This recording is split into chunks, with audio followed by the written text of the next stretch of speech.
Shikues të nderuar, ju përshëndes, do të jemi së bashku sërish në vijim për të njohur më gjërësisht me zhvillimet më të fundit, e thënë kjo në fakt siç e keni parë edhe nga sigla. Do të flasim për atë që ka qenë tema e ditëve të fundit, një konflikt që ka përfshirë lindjen e mesme, që erdhi i papritur ose jo, kjo mbetet për të diskutuar, po unë kam kënaqësinë që më gjërësisht flasim edhe për aspektin pse jo disi ushtarak me ish generalin zotin Det Prenga. Përshëndetje dhe faleminderit që jeni me ne sot. Faleminderit për ftesën. Është një kënaqësi. Do të ndaleshim zoti Prenga edhe tek operacioni amerikan kundër Iranit. Pra erdhi i quajtur si Epic Fury, pra nisi herët të shtunën dhe presidenti Trump e quajti atë si mundësinë e fundit më të mirë për të parandaluar pajisjen e Iranit me armë bërthamore, sepse kështu edhe ai u shprehën të tjera se po e bënte për amerikanët. Pra ky ishte konteksti që ai tha, po si e vlerësoni nga pikpamja ushtarake? Faza e dytë e operacioneve luftarake, do thosha, pasi faza e parë ishte qershori vitit të kaluar, që 12 ditë luftime mes Izraelit dhe Iranit dhe një goditje që bëri Shtetet e Bashkuara të Amerikës kryesisht në sitet e programeve dhe para përgatitjeve për programin bërthamor, do thosha që nuk ishte i paparashikuar, pasi dështimi i bisedimeve për të rezultuar me një marrëveshje mes Iranit dhe Shteteve të Bashkuara të Amerikës, do thosha që ishte shkaku i ekzekutimit të fazës së dytë, siç dhe e theksova, por kjo nuk ishte e papërgatitur, nuk ishte e papritur dhe përgjithsisht nga të gjithë ishte e planifikuar, pasi të gjitha agresionet luftarake apo operacionet luftarake apo luftrat, jam i bindur që kërkojnë një kohë të jashtëzakonshme për para përgatitje mbi bazën gjithmonë të strategjive të sigurive kombëtare të vendeve respektive. Pasi parashikohen kush janë rrisqet, kush janë kërcënimet dhe mbi bazën e tyre, vendet përgatisin pjesën e komponentëve forcën toksore, forcën ajrore dhe forcën detare, por edhe element të tjerë që i kanë 24 orë në 7 ditë të javës në aktivitet të plot, dhe këtu e kam fjalën për shërbimet e fshehta, se cili do vendi ka dhe mbi bazën e të dhënave dhe të updatimit të informacionit ata vendosin. Sot jemi në ditën e 5 të goditjeve reciprokisht, pasi Irani reagoi ndryshe nga faza e parë e vitit të kaluar në qershor, pra, sepse ishte i përgatitur dhe jam i bindur që ka patur edhe ndikimin e drejt për drejt të Kinës dhe të Rusisë në mbështetjet që i është dhënë për sa i përket teknologjisë dhe mënyrës së përdorimit të mbrojtjes kundërajrore, por edhe të sulmeve që kanë pasuar në këto 5 ditë. Pra mendoni se kanë ndikuar edhe Kina dhe Rusia, nuk ishin vetëm le të themi fuqia e të gjithë asaj çfarë përfaqëson Irani. Jo, absolutisht ka një bashkëpunim dhe një mbështetje, është i largët, jo shumë i dukshëm, por ka qenë prezent dhe Irani këtë e di mirë dhe është përgatitur për këtë situatë edhe ai për të reaguar, por relativisht goditjet e ditës sotme në veçantë ditës 5 tregojnë që intensiteti i goditjeve në të gjitha ndaj Izraelit së pari dhe të gjithë vendeve të tjera të lindjes së mesme nuk është më në intensitetin e ditës së parë për sa i përket Iranit. Kam bindjen që edhe Shtetet e Bashkuara të Amerikës dhe Izraeli bashkarisht akoma nuk kanë arritur në kulmin e intensitetit të goditjeve ndaj Iranit. Ndërkohë nga ana tjetër, Pentagoni nuk e konsideronte veten plotësisht të përgatitur për të mbështetur një operacion të tillë, pasi rreth 30 deri në 40.000 trupa amerikane në 8 baza kishin mbrojtje ajrore të pamjaftueshme, nëse i rikthehemi kësaj pike bisede. Kështu që mendoni se ishte një sulm që erdhi me ngut apo ishte planifikuar mirë? Është planifikuar mirë dhe këtë nuk mund ta mohojë askush, por qëndrimet e diplomatëve dhe të liderëve përgjithsisht janë të dyzuara. Njëra anë është vendimi që marrin dhe ekspertët ju aparaqesin vendimet dhe variantet e ndryshme, dhe ana tjetër është shitja se si bëhet përballë publikut. Dhe detyrimisht që ata nuk kanë qenë pa përgatitur. Por ndoshta dyshoj që në momentin e fundit Izraeli ndërmori këtë, pasi nëpërmjet shërbimeve të fshehta dhe të infiltruarve që kishte në Iran, i dha detajet se ku lideri i tyre tashmë i ekzekutuar Ayatollah Khamenei ishte, sepse edhe ata lëvizshin me masa të larta sigurie. Në momentin që ata kanë konkluduar që është e mundur goditja dhe është e arritshme asgjësimi, atëherë ata kanë dhënë sinjalet dhe aty mundësia për të vepruar më shpejt ka qenë dhe mbetet gjithmonë e Izraelit, sepse është në rajon. Por mund të ishte vepruar edhe nga 2 aeroplan mbajtës apo nga ajri nëpërmjet operacioneve luftarake nga Shtetet e Bashkuara të Amerikës. Dhe në fakt në 28 shkurt të 2026, SBA dhe Izraeli bën sulmen e tyre ushtarak në Iran, ndërkohë me 1 mars u konfirmua edhe vdekja e leadershipit Ali Khamenei. Si vlerësoni eliminimin e tij edhe si një element strategjik të këtij operacioni, me që jemi këtu në këtë pikë të bisedës? Kohëzgjatja e regjimit në Iran nuk është e lehtë që të ndryshojë me rënien e një lideri. Po. Pasi ajo është ideologji e rritur bashkë me regjimin, bashkë me qytetarët e Iranit, dhe kjo mendoj se do të ndikoj, por jo shumë. Në fakt u vendos djali i tij. U vendos drejt për së drejti dhe nuk besoj se do të ketë ndonjë ndryshim të madh në qëndrimet e tij dhe në strategjinë e drejtimit ose si themi strategjinë e regjimit që sot udhëheq Iranin.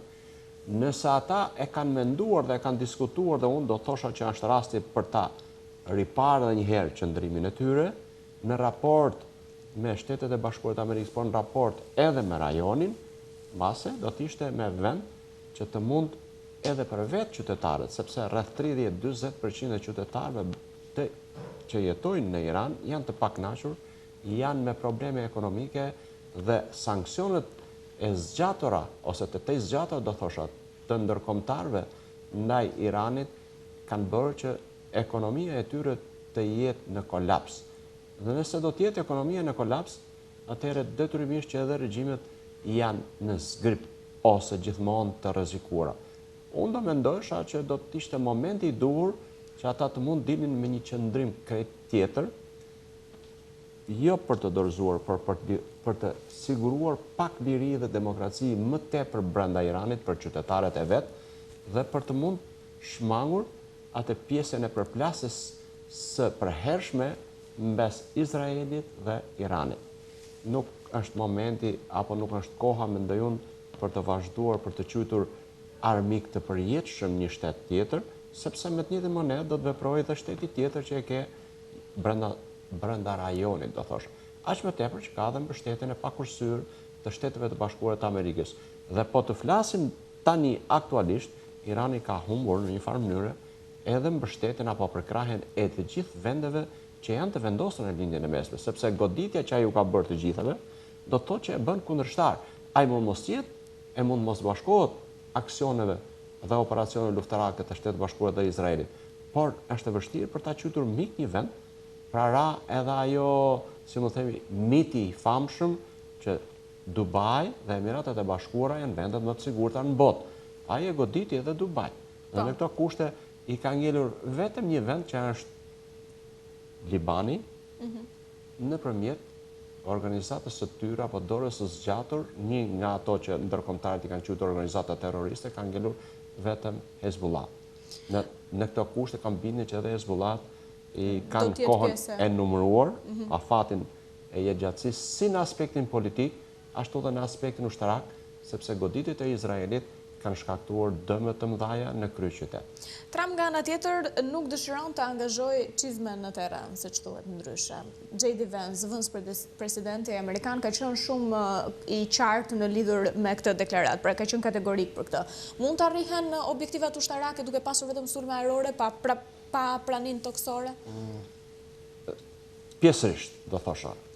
Nuk mund të arrijnë në masë të plot dhe 100% siç i ke planifikuar. Por, me dëmtimin e, si të themi, diapozitivit ushtarak, në nxjerrjen, si thush, jashtë luftimit për përdorimin e raketave balestike dhe të kapaciteteve tjera operacionale që Irani ka, kam bindje që do të jenë në një farë mënyrë të detyruar të ulën në tavolinën e bisedimeve, jo se është i sigurt ndryshimi i regjimit dhe i sistemit në Iran.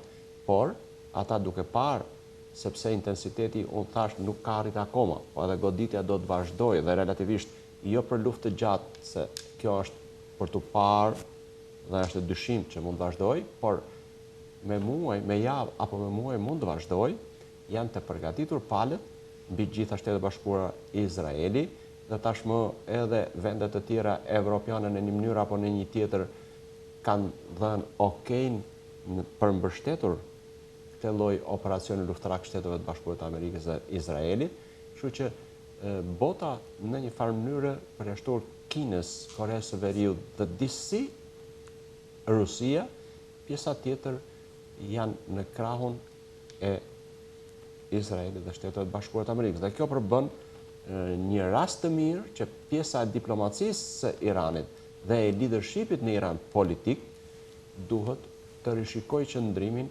dhe të vlerësoj situatën për të dalë përfundimisht dhe sa më shpejt do t'ishta unë i mendimit sa më shpejt e aq më mirë në një vendim për të ulur në tavolinën e bisedimeve për të nënshkruar një marrëveshje mes palëve.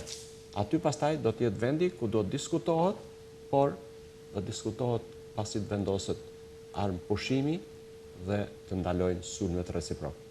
Ndalemi dhe tek teknologjia dhe tek armët në një bashkëveprim me njëra tjetrën. Sipas CENTCOM, në operacion u përdorën municione precize të lëshuara nga ajri, deti dhe toka, si dron sulmi të lirë në një drejtim, për të cituar kështu sakt për publikun. Cila nga këto armë konsideroni si vendimtare për suksesin e të gjithë operacionet? Unë mendoj që të gjitha llojet e armatimeve dhe të teknologjisë bashkohore kanë efektin dhe ato janë të kombinuara me njëra tjetrën, sepse asnjëra pa patur një kombinim është e pamundur që t'jap efektin e duhur.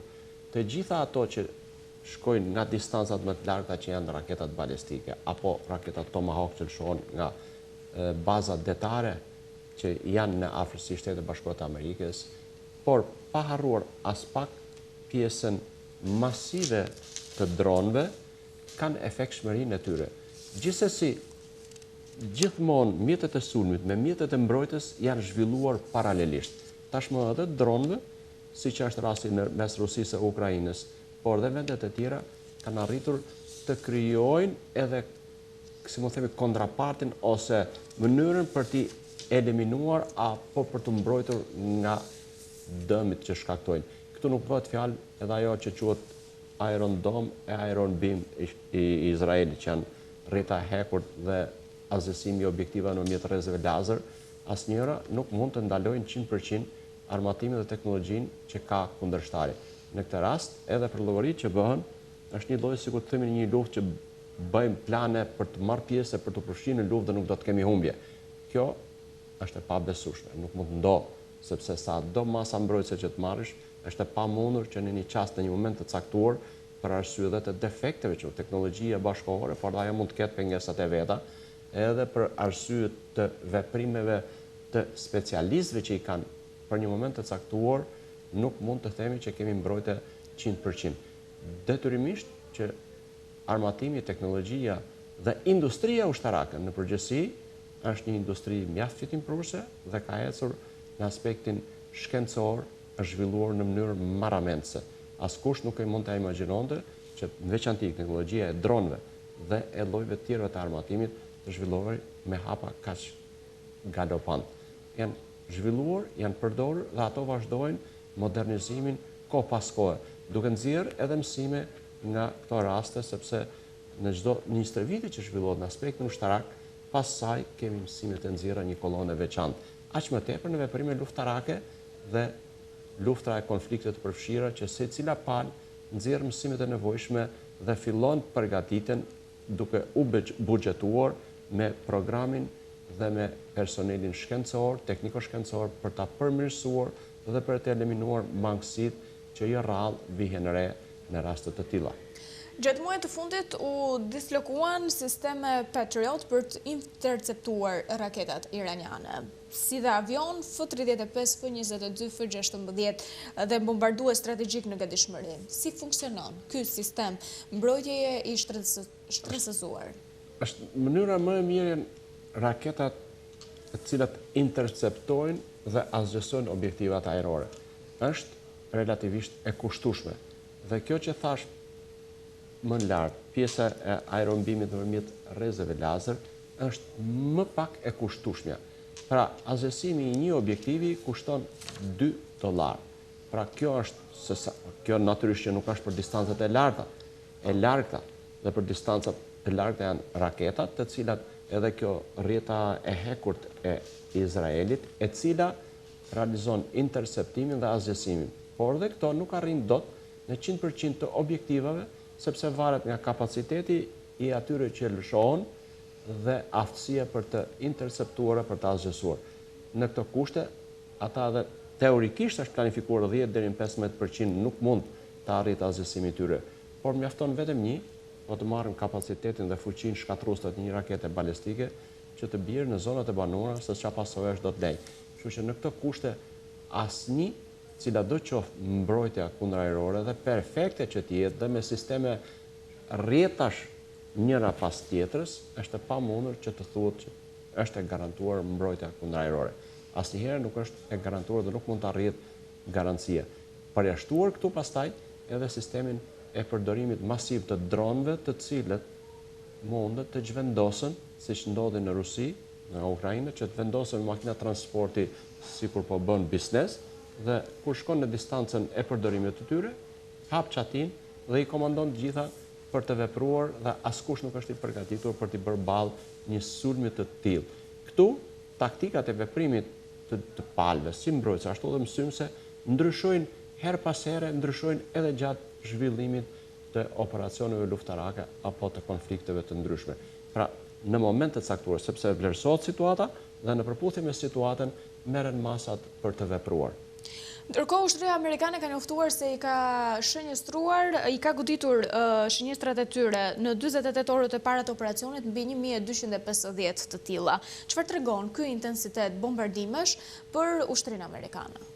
Tregon përgatitjet që kanë bërë në vazhdimsi, tregon zbulimin e largët nëpërmjet agjenturave dhe sistemet të spionazhit që e ka në terren, saktësinë për të updateuar informacionin dhe mbi të gjitha një koordinim e bashkërëndim perfekt të atyre që janë në terren me pjesën e forcës ajrore dhe forcës detare, të cilat do godasin objektivat. Është jo e lehtë, pasi objektivat e lëvizshëm që i quajmë në gjuhën ushtarake, ata janë në të qindën e kohës sekondës, me fjala, është në këtë vendodhje, po për pak kohë mund të lëvizë dhe detyrimisht që koha në të cilën shkon informacioni, paçka sa shumë i shpejt, është i pamundur për të kryer kaq goditje të sakta dhe precize nëse nuk ke të zhvilluar dhe të bashkërënduar të gjithë elementet e kësaj lufte apo të këtij operacioni luftarak që do ta quajmë në fazën e dytë, tashmë të nisur prej datës 28. Të gjitha kërkojnë një precizion shumë të lartë dhe mbi të gjitha një koordinim perfekt. Nëse mungon njëri nga elementet, atëherë je i destinuar të dështosh, të mos arrish objektive dhe mbi të gjitha kërkon një përgatitje, sepse nuk mundet pjesa logjistike që e mbështet gjithë këtë operacion luftarak, ka një barë jashtëzakonisht të madhe. Pa fol pastaj për pjesën e leadershipit ushtarak, edhe pjesa e leadershipit politik të cilët marrin vendimet për rastet e tilla. Janë ekspertët ushtarak ata që përgatiten dhe jam i bindur që kjo fazë e dytë ka më shumë se 6 muaj që vazhdon, ka vazhduar përgatitja për të dalë e për të ardhur në fund në këtë vendim. Pati, le themi, qindra raketa dhe dron iranian për të ndalur kështu edhe tek kapacitetet raketore iraniane. Si e vlerësoni kundërsulmin? Pra, nëse do ndalemi disi edhe në forcën e kundërsulmit. Unë mendoj që reagimi i kundërsulmit nga ana e Iranit, krahasuar me goditjen e vjeçme në qershor, them që ka qenë në një nivel krejt më të lartë të përgatitur. Unë nuk do ta quaja normale, ajo është, si mund themi, në dëshpërim e sipër goditje që ka bërë pothuajse të gjitha vendeve nga lindjes mesme, sepse me ata është i destinuar dhe Zoti e ka vendosur pothuajse të njëjtin territor, të cilët janë komshinët e tij dhe ai ka bashkëpunuar, sepse ka, duke filluar nga 48-a, ka luftrat që kanë zhvilluar, lufta arabo-izraelite, që kanë qenë dhe vazhdojnë të bashkëpunojnë me njëri tjetrin. Kështu që në këto kushte do ta quajë në dëshpërim e sipër ose në pamundësi për të bërë ballë sulmeve amerikano-izraelite, ata kanë arritur të godasin. Godit mund të godas, ata e ka paralajmëruar, të gjitha bazat amerikane të vendosura në rajon, por jo, mendoj unë, qytetet dhe infrastrukturën jetike të vendeve të tjera. Teherani merr mbështetje nga Kina, ndërkohë nga ana tjetër Pekini ka dhënë akses në sistemin e navigimit Beidou dhe besohet se po i furnizon edhe të dhëna inteligjente. Sa e rrit kjo ndërhyrje kineze rrezikshmërinë e Iranit? Ju e thanë fakt që në fillim të bisedës që besoj se Rusia dhe Kina ka bërë punën e saj. Në veçanti Kina do thosha është shumë më e përqendruar, pasi Rusia ka qëndruar do se ka qenë partneri i vet strategjik për shumë kohë, por duke qenë se në raport me luftën për 5 vjetësh, tash kemi hyrë vitin e 5 mes Rusisë dhe Ukrainës, kam bindje që takimi në Alaska i 2 presidentëve, Putin me zotin Trump, kam bindje që kanë bërë shkëmbime reciproke dhe parë në këtë këndvështrimi Rusia nuk ka qenë shumë aktive për të mbështetur Iranin. Kurse krejt ndryshe është nga krahu tjetër. Është momenti dhe këtë momente ka përdorur, ka shfrytzuar më së miri Kina për të treguar superioritetin e vetë dhe rritjen e pa imagjinueshme në çdo lloj aspekti, jo vetëm ekonomike, por dhe të diapozitivit ushtarak për të qenë një nga superfuqitë kryesore të globit. Dhe kjo rrezikshmëri e di dhe vetë Shtetet e Bashkuara të Amerikës e din që ata janë rritur në një mënyrë, si mund themi, eksponenciale për sa i përket të gjitha llojeve të kapacitete, përfshi këtu edhe ato ushtarake. Dhe kjo ka qenë edhe shqetësimi dhe vazhdon të jetë shqetësimi i Shtetit Bashkuar të Amerikës dhe në veçanti i diplomacisë amerikane se si duhet veproj për pa patur e për ta mbajtur sa më larg zonave të ndikimit dhe të influencës Kinën. Ndërkohë, Irani ishte pranë finalizimit të një marrëveshjeje me Pekinin për blerjen e raketave supersonike kundër anije, me rrezë veprimi rreth 290 kilometra. Si mendoni se do ta ndryshonte bilancin ushtarak blerja e këtyre armëve? Çdo armë e re, e sofistikuar dhe bashkohore ndikon dhe rrit kapacitetet operacionale të cilit do vend. Dhe detyrimisht që do kishin patur ndikim nëse do të ishte finalizuar dhe do të ishte mundur të realizohesh në kohë.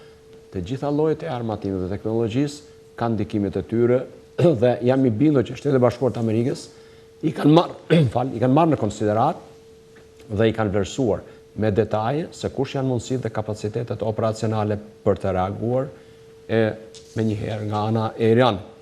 Kështu që kjo pjesë tregon përballjen në të cilën kjo lloj përballje vlerësohet gjithmonë me kapacitetet reale kur ato vihen në balans dhe përballë njëra tjetrës. Dalemi pak edhe tek impakti rajonal dhe gjeopolitik. Sulmet e muajit qershor 2025 që edhe ju i përmendët ndaj objekteve bërthamore sipas vlerësimeve, mund të kenë shtyrë programin iranian vetëm për disa muaj. A mund të jetë ky sulm një zgjidhje e përkohshme? Realiteti është që të dy palët e din mirë se çfarë kanë shkaktuar sulmet e vitit të kaluar nga Shtetet e Bashkuara të Amerikës. Megjithëse ata kanë përdorur avionët më super modern që kanë B-2-shin, por edhe bombat në të cilat depërtojnë në momentin që takon me sipërfaqen e tokës deri në 60 metra. Por ata janë rritur Irani, është rritur në luftë dhe duke rritur në luftë kam bindjen që ata marrin masa dhe përgatiten për të krijuar kushte të tilla që të jenë të pamundura për të prekur dhe për të asgjësuar nga pala kundërshtare në këtë rast. Jam i bindur që ata si uraniumin e pasuruar, ashtu edhe komplet teknologjinë që kanë patur për përpunimin e uraniumit nuk është shkatruar. Dhe në këto kushte, ky është meraku i Shteteve të Bashkuara të Amerikës që ka kërkuar me çdo kusht për të ulur në tavullin e bisedimit që programi bërthamor të mos e zhvillojë.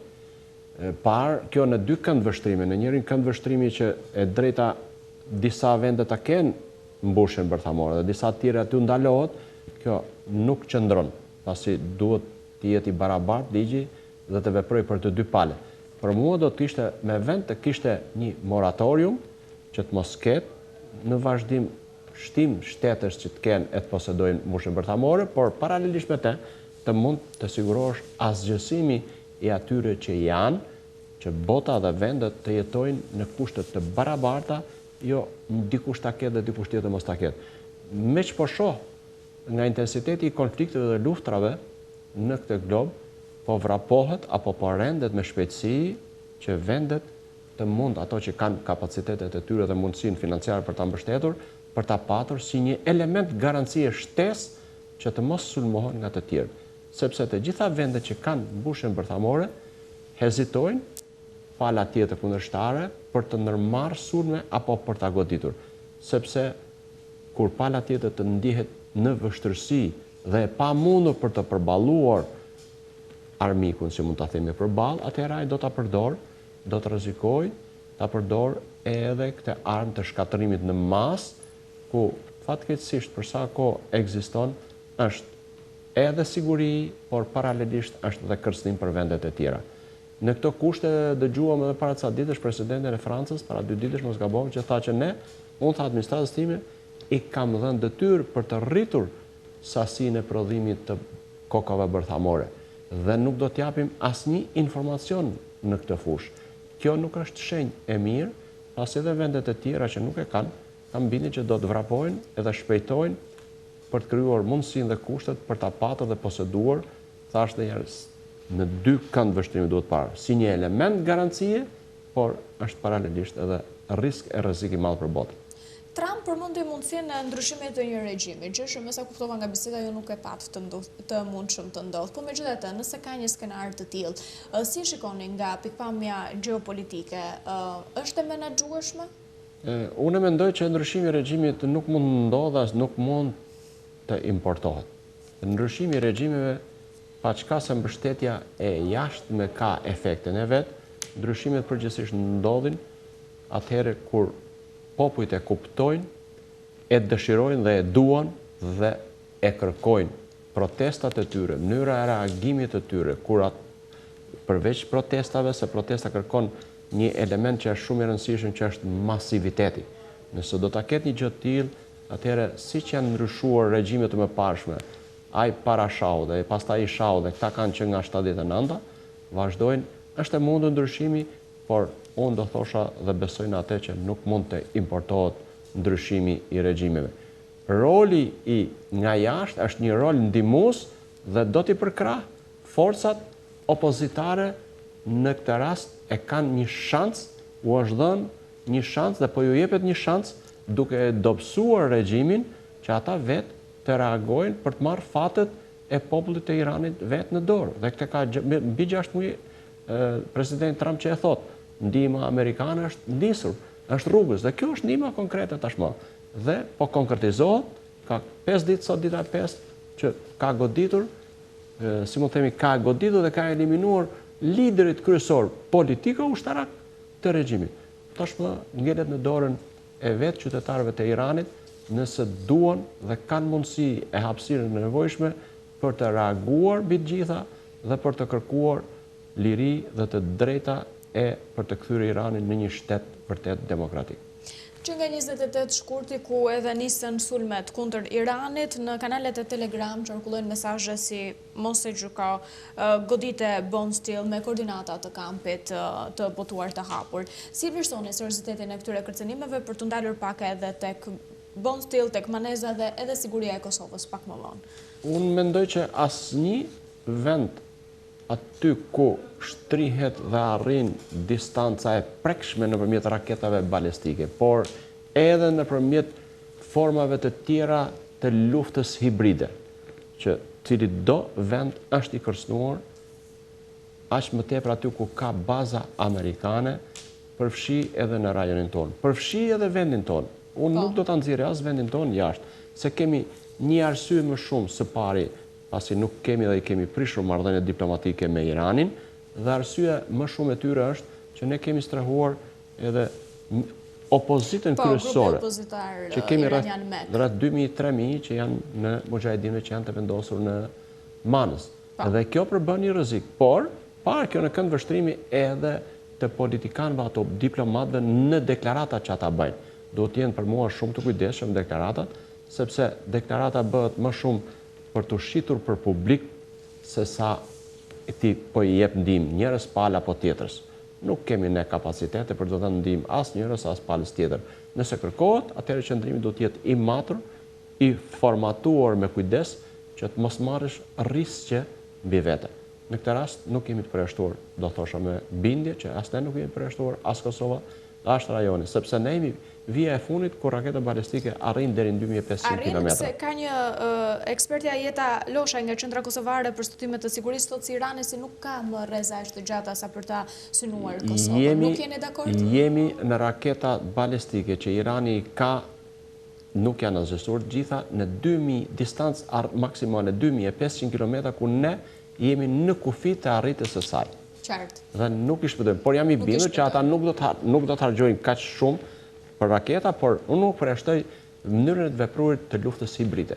Pra siç thash me drona, apo me eksploziva, apo me persona, kjo nuk përjashtohet. Kështu që duhet të jetë kujdesi i shtuar, në veçantë i institucioneve shtetërore, por pse jo edhe i informimit të publikut, që në rast se ndodh kush do jetë mënyra e të vepruarit për të minimizuar efektet negative që ato shkaktojnë. Faleminderit shumë, është gjithmonë kënaqësi t'ju kemi në studio për opinionet dhe për kohën tuaj. Faleminderit juve. Shikues të nderuar, do të shkputemi për pak çaste publicitet, qëndroni në ekranin e RTSH 24, do jemi sërish bashkë për zhvillimet më të fundit.